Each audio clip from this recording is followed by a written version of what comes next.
বিশ্বব্যাপী Donald Trump ও Benjamin নেতানিয়াহুর কদর থাকলেও তাদের সামনে মাথা নত করেননি ইরানের সর্বোচ্চ নেতা আয়াতুল্লাহ আলী খামেনি। এমনকি ইরানের এই সর্বোচ্চ নেতার সম্পদ দিয়ে বহুবার কেনা যাবে ট্রাম্প নেতানিয়াহুকে। এমনই চাঞ্চল্যকর তথ্য উঠে এসেছে এক প্রতিবেদনে। খামেনির সেই বিপুল সম্পদ নিয়ে আরও জানাচ্ছেন Sheikh Farid.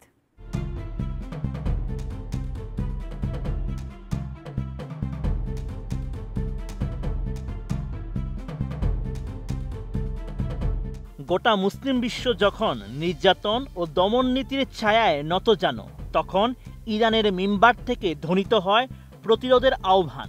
Ayatollah Ali Khamenei, যিনি ইরানের সর্বোচ্চ নেতা, তার ভাষণে গাজার মুসলমানদের পক্ষে উচ্চারণ করেন সোচ্চার বক্তব্য, যেখানে আরব বিশ্বের অনেক শাসক থাকেন নীরব ও নিষ্ক্রিয়। পশ্চিমা নেতাদের চক্ষুশূল হয়েও 1989 সাল থেকে দেশটির সর্বোচ্চ ধর্মীয় ও রাজনৈতিক পদে রয়েছেন খামেনি। ব্যক্তিগত জীবনে নেই কোনো রাজকীয়তা কিংবা অর্থের জৌলুস, রয়েছে কেবল দায়িত্ববোধ, তাকওয়া ও আল্লাহর কাছে সমর্পণ। এমন সাদামাটা খামেনির জীবন হলেও বাস্তবতা কিন্তু ভিন্ন। আল্লাহর দেওয়া অঢেল সম্পদের মালিক তিনি।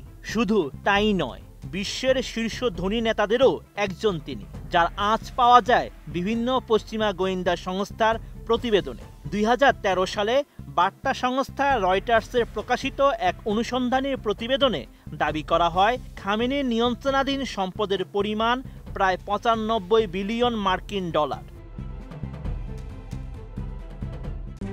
RICL TMX, যুগের পর যুগ স্থাপনা থাকে মজবুত। মার্কিন গোয়েন্দা সংস্থা ও বিশ্লেষকদের মতে 2019 সাল থেকে 2025 সালের মধ্যে এই সম্পদের পরিমাণ বেড়ে 200 বিলিয়ন ডলারে পৌঁছাতে পারে। তবে এ বিষয়ে পাকাপোক্ত তথ্য পাওয়া না গেলেও সেলিব্রিটি নেটওয়ার্থ জানায়, খামেনির নিজস্ব ব্যাংক অ্যাকাউন্টে রয়েছে মাত্র 50,000 মার্কিন ডলার। ইরানি বিপ্লবীর পর বাজেয়াপ্ত হওয়া বিপুল সম্পদের ব্যবস্থাপনার জন্য গঠিত হয় একটি বিশেষ প্রতিষ্ঠান, যার নাম সেতাদ। এটির আনুষ্ঠানিক দায়িত্বে রয়েছেন আয়াতুল্লাহ খামেনি। ধারণা করা হয়, এই প্রতিষ্ঠানটি থেকেই মূলত খামেনির নিয়ন্ত্রণাধীন অর্থনৈতিক শক্তির উৎস।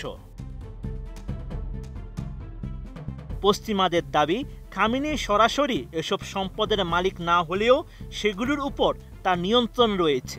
বলা হয়, সেদাতের উপার্জন সরকারি বাজেটের বাইরে, এর উপর সংসদ বা রাষ্ট্রপতির কোনো কার্যকর নিয়ন্ত্রণ নেই। রাজনৈতিক বিরোধীদের সম্পত্তি বাজেয়াপ্ত করে এবং ক্ষমতা কায়েম রাখতে এই সম্পদ ব্যবহার করা হয়। পশ্চিমাদের তথ্যের সঙ্গে বাস্তবের এই সুপ্রিম লিডারের মিল খুঁজে পাওয়া যায় না।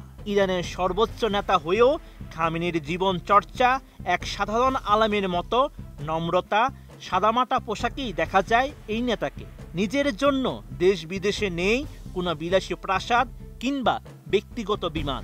বিশ্বের বহু নেতা ভোগবিলাসে গা ভাসালেও তিনি আজও ইসলামের জন্য আত্মত্যাগে প্রস্তুত। Sheikh Farid, ATN news.